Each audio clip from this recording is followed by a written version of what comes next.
I was in denial and shocked because I was perfectly healthy up until that moment.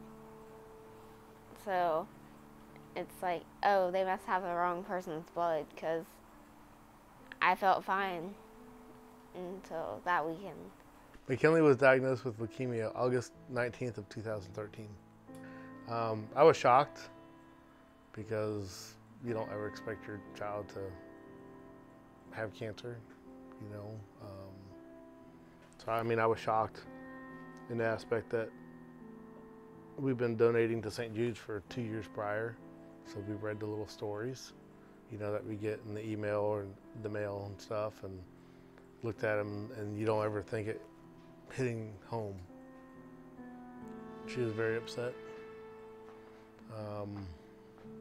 emotional, and I remember her saying that she didn't want to die.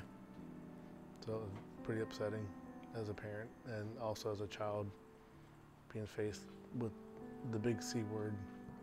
It hurts a lot, but you know, to be a support system for your child, you have to, what I call, suffer in silence, you know, for her strength and well-being.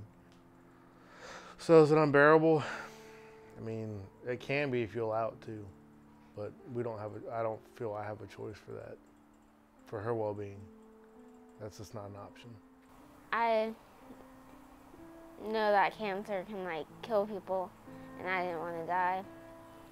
Chemo is really hard because they're pushing poison into you that kills both cancer cells and regular cells.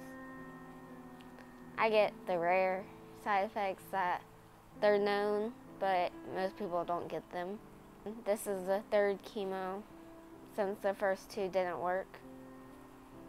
So it's been hard being told that your chemo is not working.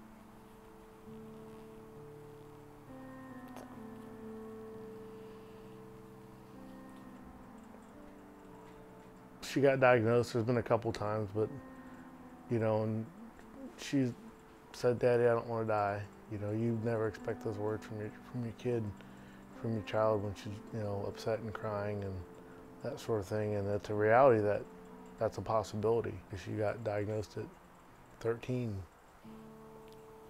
It's been hard, and you don't want to be depressed when you're going through this because you want to stay positive, because once you shut down,